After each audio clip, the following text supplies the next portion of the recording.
Hey guys, Jim here with Creative Play and Podcast Network, and here we are again in August. It is now hashtag RPGaDay again for its 8th year. God, it's been so long. Again, we're joining in with all the other tabletop gamers out there to get creative and use the prompts now for RPGaDay 2021 to inspire you guys to all write, vlog, blog, draw cool pictures. This year they're asking for whatever you do. So we are going to go ahead and start out with the next day. All right, guys, here we go.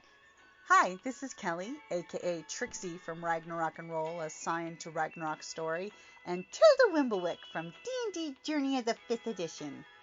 First off, I would just like to say thank you to everyone for listening to our varied adventures, as well as for rating us on iTunes and RPGpodcast.com. If you haven't rated us yet, we would greatly appreciate it if you could. And if you're looking for more ways to support our efforts, we are now on Patreon, a great site where you can help us continue making more podcasts, as well as some special surprises for our patrons. If you can, please look us up at www.patreon.com/cppn. Every little bit helps. And again, thank you for listening. Hi guys, welcome back to Creative Playing Podcast, and we are doing RPGaDay 2021. Make sure if you hashtag it, you actually put hashtag RPGaDay 2021. And today's word, drumroll please, is tactic. And, of course, there are 3 other possibilities. Risk, support, image. So if you roll an 8-sided die, you can say, guess what? It came up tactic. So, Jim, what would you like to, when you hear the word tactic, what do you think of? When I hear the word tactic, I think good or bad tactic. Like bad tactics of splitting the party. Oh yeah, that is like one of the worst. Actually, no, I have to disagree. It's not always the worst. There was a time I was with the group and I was playing a character that had been cursed with lycanthropy, and they decided the best tactic would be to go ahead. They would go on without me and leave me, the were-rat, to fight 2 ettins.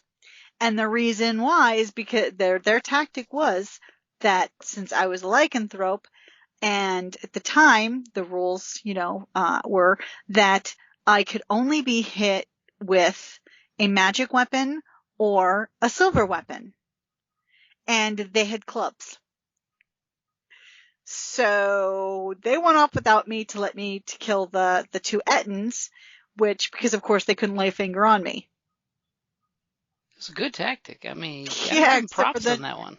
I did actually manage to catch up to them after a while, but that was interesting. I mean, the tactic was sound, but it was awfully lonely.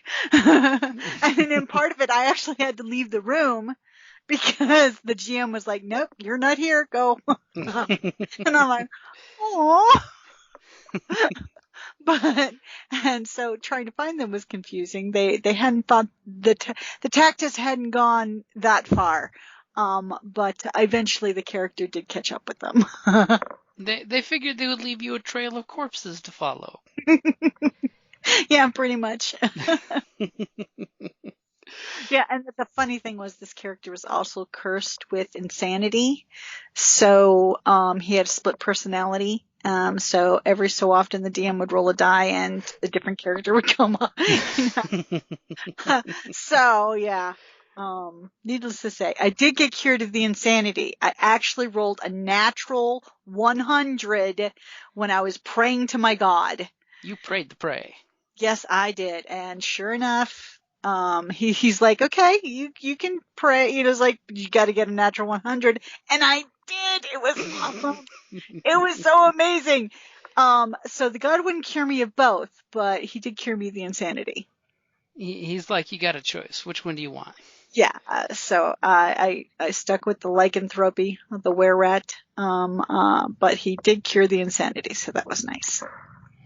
After all, there has been many people that use the tactic of intentionally getting infected with lycanthropy.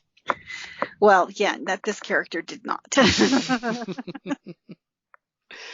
But see, that's the D&D of yonder years, where mummies touch strain levels, and werewolves were different back then. Things have changed since then. Yeah, this was quite some time ago. But D&D, pretty much every RPG is pretty important to use sound tactics, and sometimes it can be fun to not do good tactics. I mean, we've all had those characters that Han Solo that shit, where it's they kind of throw it in the air and go as the need pulls them, even when it's bad tactics of I chase the stormtroopers down the hallway, and then roll despair and find reinforcements. Or then you run into something with pack tactics and you're like, Mm-hmm.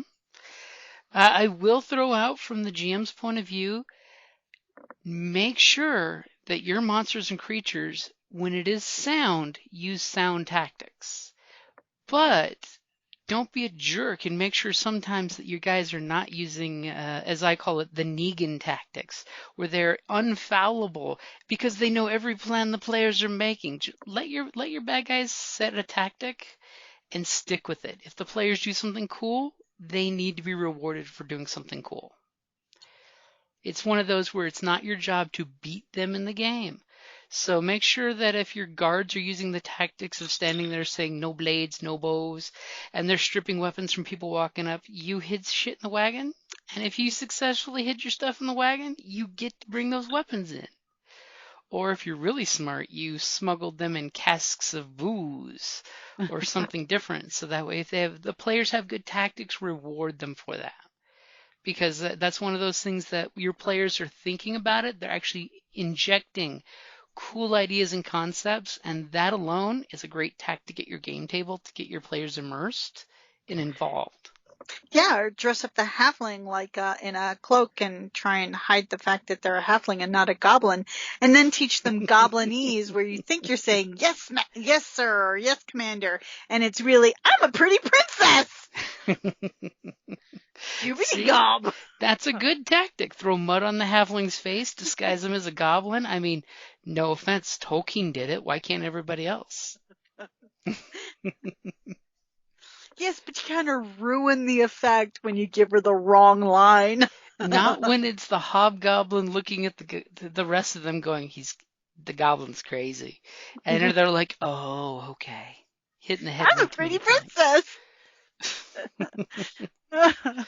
And to think that tactic became a bonding thing amongst the group, see?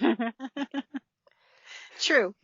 Because we were leading the prisoners. We pulled the Chewbacca with the handcuffs. He's like, the prisoners.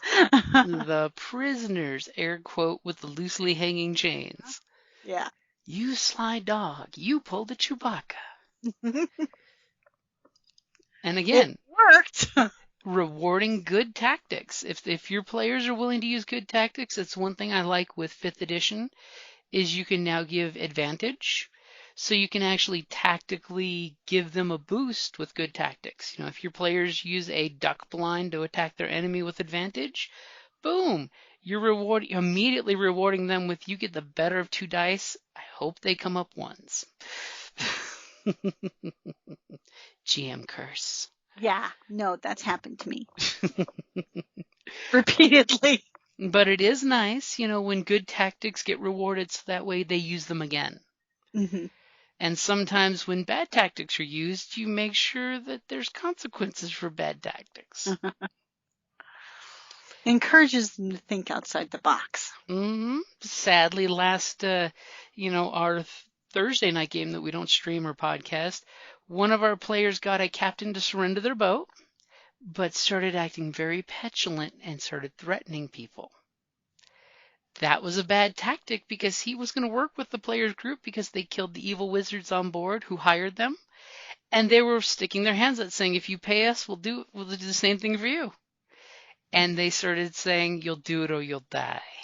And you can't tell a bunch of hardworking merchants, merchant captains they're going to take you on an adventure for free. Or a bunch of sailors that they're going to work for free. That's a bad tactic. that is. And unfortunately, it turned into something completely different than what it was going to be that night. But again, good tactics, bad tactics. It makes story happen. True. And again, letting story happen is a good tactic on its own. Because while my group was messing around with the merchant marine ship that they captured, the real bad guys escaped. So I think that adds up the tactics for the day. Unless you have something else you'd like to throw out there for tactic. No, I think we've covered it initially there. Okay, so we'll say that that's a good time for the tactic of strategic withdrawal, because the next day We're is just already advancing in a different direction. because the next day is already drawing its weapon, which is August the 4th. Weapon. You know you're going to have something sharp to say about that. Ha ha ha ha. Or I can be very blunt. Alrighty, guys. Thank you for listening, and we'll be back tomorrow with August the 4th Weapon.